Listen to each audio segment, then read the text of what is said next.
All right, on this episode of Bowks Talking Bouts, very excited to be speaking with an individual who's set to compete at BKFC Prospect Series 1, which goes down August the 24th, and a very intriguing fight set to go down as Justin Watson takes on Dameko Labon, and great having Dameko on the show for the first time. How's your day going so far, man? Hey man, can't complain, man. I'm having a great day. Awesome day. What about yourself?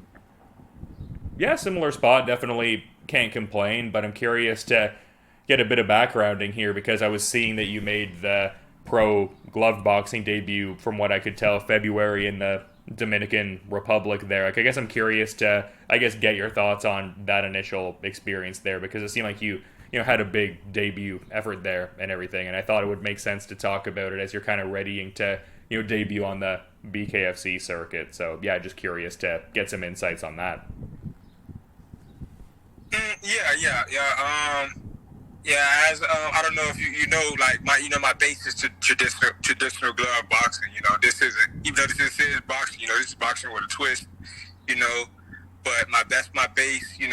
Traditional boxing. I'm going to still be competing, hopefully, in that as I do my bare knuckle as I go on about my bare knuckle career as well. But yeah, that was so I made my debut over there. It was a great experience, because it was something that I haven't, seen in a while, or matter of fact, experienced at all, because in the amateurs, the gloves are, more padded. We got the headgear and stuff like that, and it was just a different environment. I'm in the area, I'm out of the country. It was a great experience, but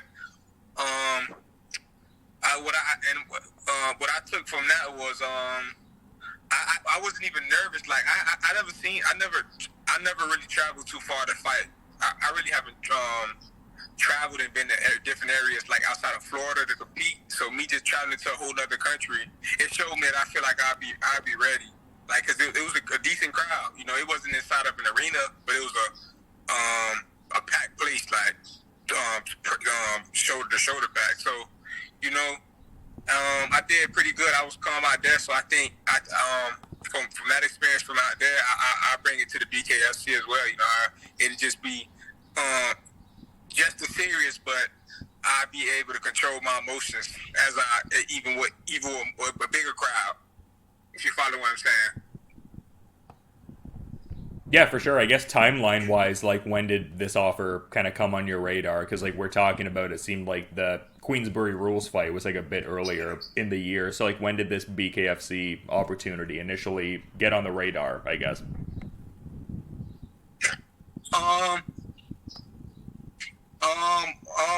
Actually, I knew about this fight a month ago.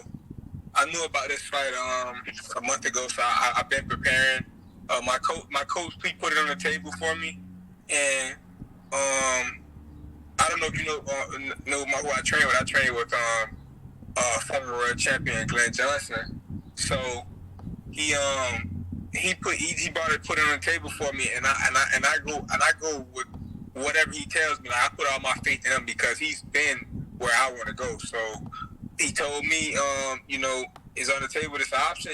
And I asked him, hey, do you feel like I could do it? He said, yeah. So that was all. That was enough confidence for me to have belief in myself that I could do it. Yeah, I mean, that's definitely a very noteworthy name for sure. And I'm curious because you talk about wanting to, like, kind of ascend to similar levels that he did. Like, what does that represent to you? Like, what are your aspirations? Like, is it like a specific goal in as far as I'd like to win like a title within gloved boxing? I'd like to eventually win a BKFC title. Like, what does that, I guess, represent to you as far as like achieving similar successes to Glenn? Oh man, man, he achieved so much, But honestly, I don't want. I'm not even shooting for that. I'm shooting past that. Like I got aspirations on, being one of those guys, having that dream career, eventually, moving to another weight, winning multiple titles in different weight classes. Like, I got big dreams, man.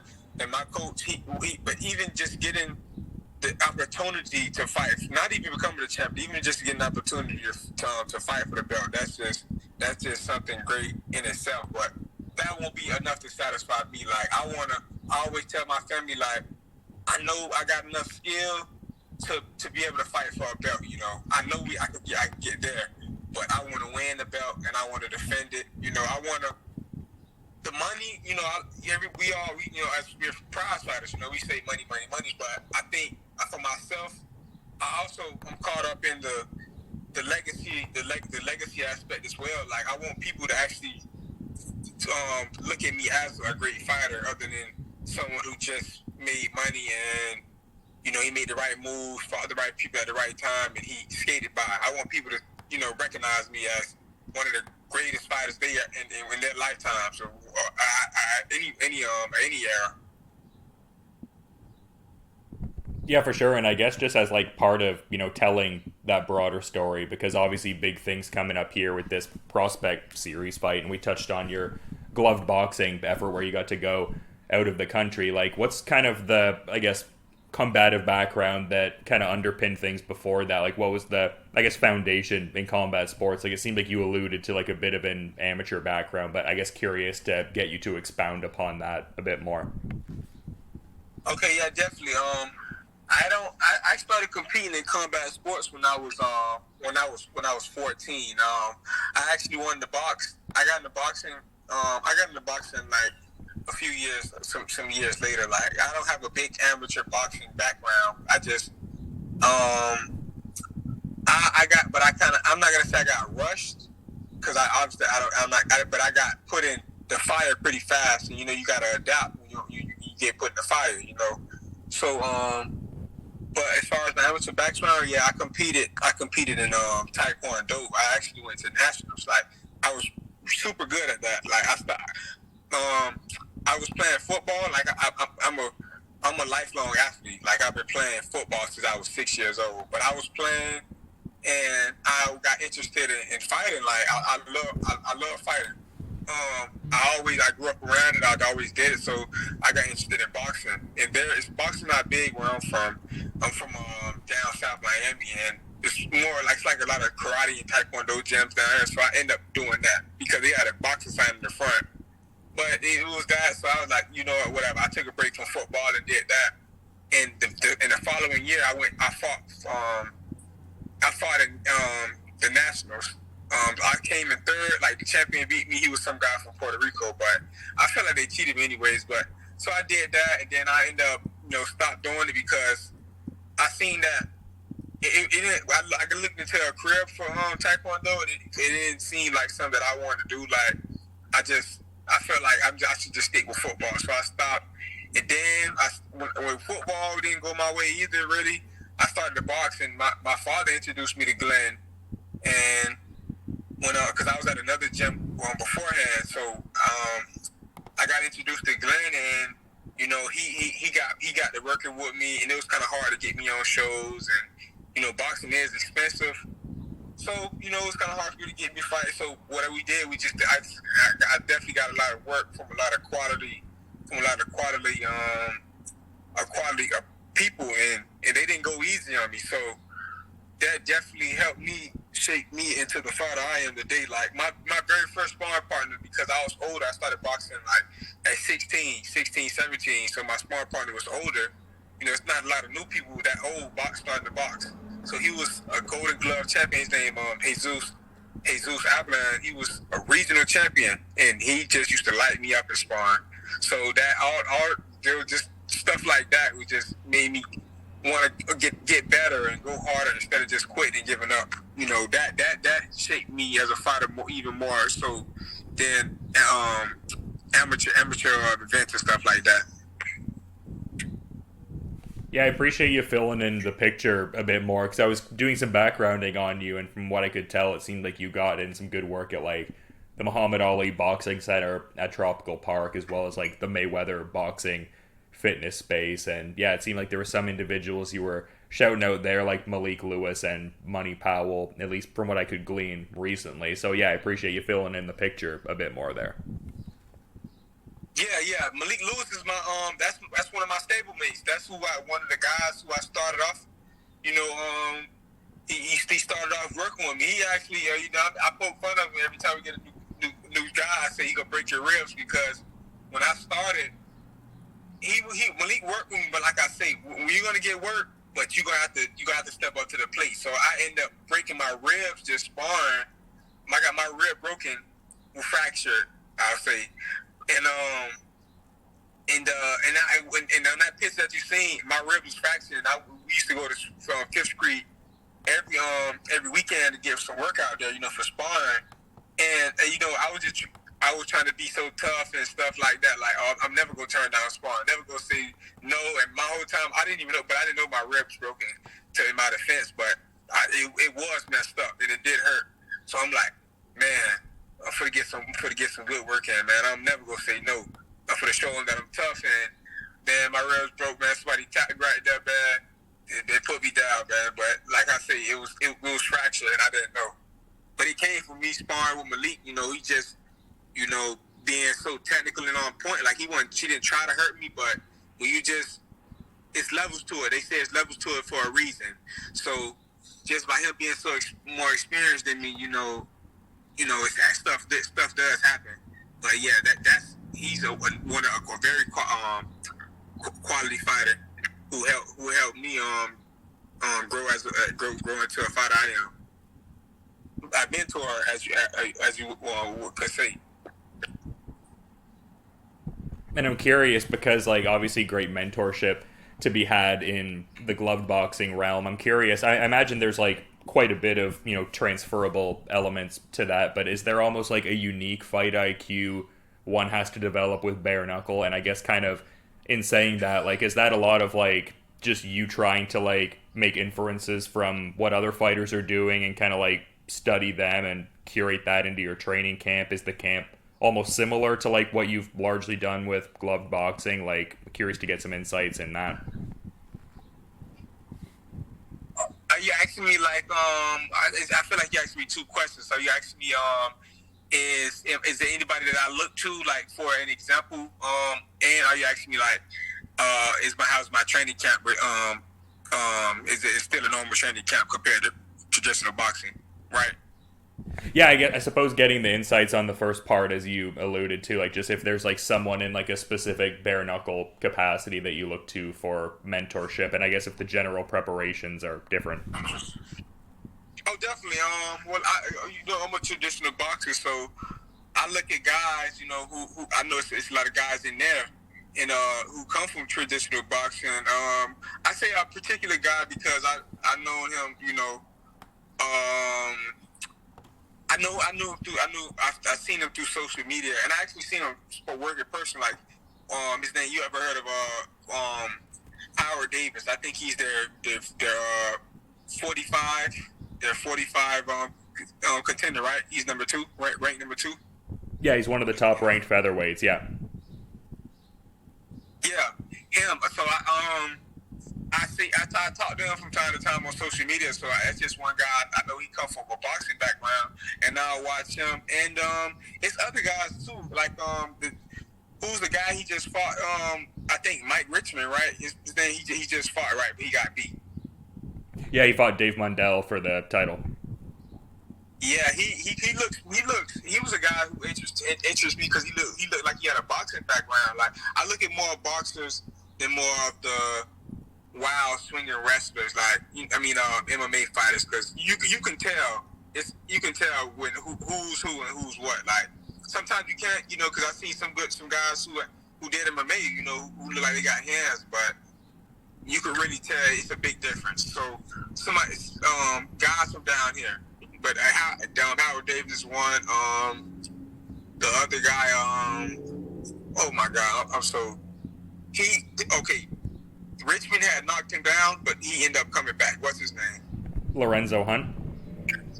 Lorenzo Hunt, him right there. I know their names. I'm just messing up on the spot right now. But Lorenzo Hunt, him right there. I can say those 3 people. Those I watched them. Like I kind of watched their film and seen how it matched up with what I do or what I think would work inside of the bare knuckle game.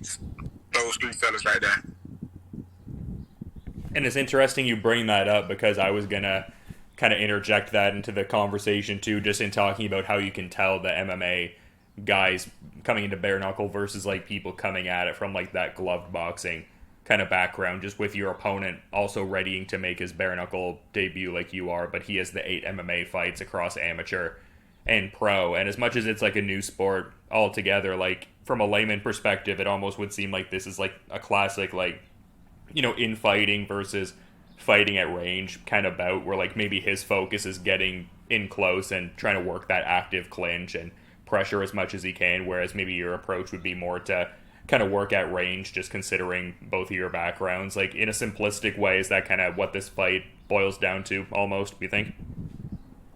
Yeah, so yeah, you can say that, but one thing I want to interject about myself is MMA was my first love. I loved MMA first before I loved boxing. So you know, I did do some training in MMA. So I would think a guy would think one way about me, like I can do the same, or I can do the same striking as an MMA fighter, or even better. That's how I feel about myself. Like I'm versatile. Like I want, if he wanted to get in close, I could have did that. If he wanted to keep it far, I could do that. Like I feel like I'm a superior striker, not a puncher. Like a striker, I can kick as well. Remind you, I told you I went to nationals. So, and when to be doing taekwondo, that taught me, you know, how to strategize for fighting. Because even though people I think, oh, it's kicking, it's like karate. Man, I seen more people get knocked out in that than in boxing. And when I was a kid, I'm going inside you know, the hotel or wherever they're having it, and I'm just seeing guys get knocked out back to back. And these are guys just kicking, and it was crazy. So, you know, I feel like my striking is superior. So whatever anybody try to, you know, whatever game whatever style they try to do, you know, I can nullify all of that and still do what I got to do. I could win, eat close or from a distance. In the short way of saying it. And I guess I'm curious because you kind of gave the insights on the bare knuckle opportunity coming your way, like how all of that came about. But like, when did the sport of bare knuckle boxing initially just even get on your radar, or even just inspire you from like a viewership perspective? Like, because I imagine like before that opportunity came your way, or maybe I'm wrong in imagining that, maybe it's a bit of a presumption, but I would think that you would have had like a bit of exposure to the sport before that offer kind of came your way. So I guess curious to get your insights on like that first, you know, experience watching bare knuckle. And yeah, most definitely. I probably got more knowledge and more experience than the 80% of the guys fighting. Like I grew up around that. Like the bare knuckle fights they used to have inside Bryan area. Have you heard about that, right? When they first started. oh yeah, Doing the backyard fights. I'm sorry. So the backyard fights, I used to go. I was a kid going there. Like I was like, you know, 7 years old, 6 years old. I was going to those fights, you know, with my family. So I grew up around this, like literally the sport of bare knuckle boxing. I grew up around it and going to see fights. So this might be new to a lot of people, but it wasn't new to me. Like it's crazy. You know, I guess it was meant to be for me to have this fight because I was telling one of my family members, he's an MMA fighter as well. But I told him, like, the week before I got the fight opportunity, I said, hey, because you know, eventually in my career, I want to have a bare knuckle fight. Whether it's, you know, I prefer it down the end, you know, just to close out my career, but I do want to have one. So, you know, it's crazy that ended up being my next fight. But, hey, my dream, I'm still big of a dream happened, you know. I always wanted to do it regardless. yeah. I mean, like you're saying, there's a certain like synergy to going from watching those cards to now be readying to fight in bare knuckle in Miami, no less. And it seems like the sport has such a level of like focus on it now, and like a certain production value behind it too, and stuff like that. And I feel like just you being like a, you know, Florida native would really lend itself well to this kind of framework, especially just being that it's like a, prospect series kind of thing, and like the whole aim is to really just impress with your performance in the hopes of kind of I guess landing that contract and just making a splash in general. So I would think kind of having that partisan support would be like a huge sort of facet of this fight too, just serving long-term goals, I guess. Definitely. I like what BKFC doing, and I'm definitely grateful. I'm definitely grateful that they're giving me this opportunity. I definitely want to. I can see myself doing future business with them. Like, and I think I know. I don't think they're gonna love my performance because I'm putting all the work right now. Because I've been telling people, I said I just don't want to win. Like winning's that's on my mind, but I just don't. I want to have a dominant performance. I want them to. I want. Excuse my voice.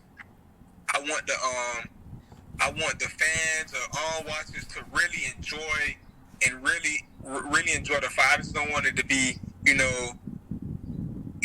just a snooze fest. I'm doing everything just to win and not really trying to, not trying to put on a show. That's what I want.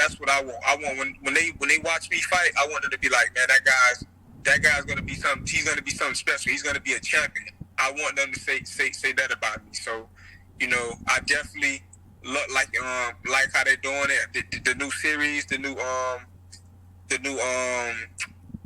prospect series. I love that they're doing that, and that they give me an opportunity, to show what I got. And I'm definitely not gonna disappoint. They go definitely love. They gonna love everything about it. Trust me. I mean, I love how you're talking about just the kind of impact you want to make, but I mean, I guess I'm kind of presuming you're a fighter that, does a lot of visualization. Like, what in your mind does, like, that represent? Like, what are you looking to, I guess, do in this performance to really, like, showcase in that kind of regard? Do you have, like, a certain idea of when you see this fight or how you see this fight kind of ending? No, I don't have no idea how it might end, but I know I can say if he not on his A game like me, I know how it's going to end. It's going to end in destruction, like a devastating knockout, because I'm preparing my body to perform at peak performance. So if you can't match that, if you don't belong, they say you got to get them out of there. They don't belong. You know what I'm saying? So. I mean, it's up to my opponent. He come ready. Because I'm definitely training hard to definitely go the hard as I can. But I don't know how it's going to end. But I know I'm definitely gonna get the job done and put on a stellar standout performance. I want a performance of the night. I don't want a fighter. I want that performance of the night, knockout of the night. I want my skills to be highlighted and really show what I can really bring to the table as a fighter. I mean, definitely a great platform to do so, and definitely excited for this Justin Watson fight and everything. But like I was kind of saying earlier, want to be mindful of your time and everything, Dameko. So in saying that, is there maybe like a final parting thought? Yeah, for sure, I appreciate that. But just wondering, I guess, if there's like a final parting thought you'd like to add as we're kind of wrapping up, though, man. Yeah, most definitely. And I appreciate you for letting me come on your platform as well. And you taking your time out of your busy schedule to even be interested in talking to me. I was just telling this other platform, this other interview I was just on. I was telling like guys like you, I appreciate it alone because I'm gonna go far with this. I'm telling you, I'm gonna go far with this. And the guys, taking their time out, to get to know me and let me tell my story, whatever like that, trying to, want to figure me out. I appreciate that, So when I'm with a belt, don't be surprised, I'm coming back to you, and I got a belt in my hand, and everything's on the up and up, man, because it's definitely gonna get down. Putting in all the work, all the time, everything. I'm gonna have a big career. Yeah, it definitely seems like there's a lot of great times to come for sure, man. And the next chapter of that story unfurling on August the 24th with this BKFC Prospect Series kickoff. So, yeah, a lot of cool stuff in the works, man. And I mean, I appreciate you coming on for sure. And I guess just in saying all of that, just really looking forward to peeping this fight when it goes down. But until then, you just have a good rest of your day, man. Thank you. Same you, definitely, man. Definitely tune in, man. I definitely go put on the show. All right, bro. Appreciate you. Thank you.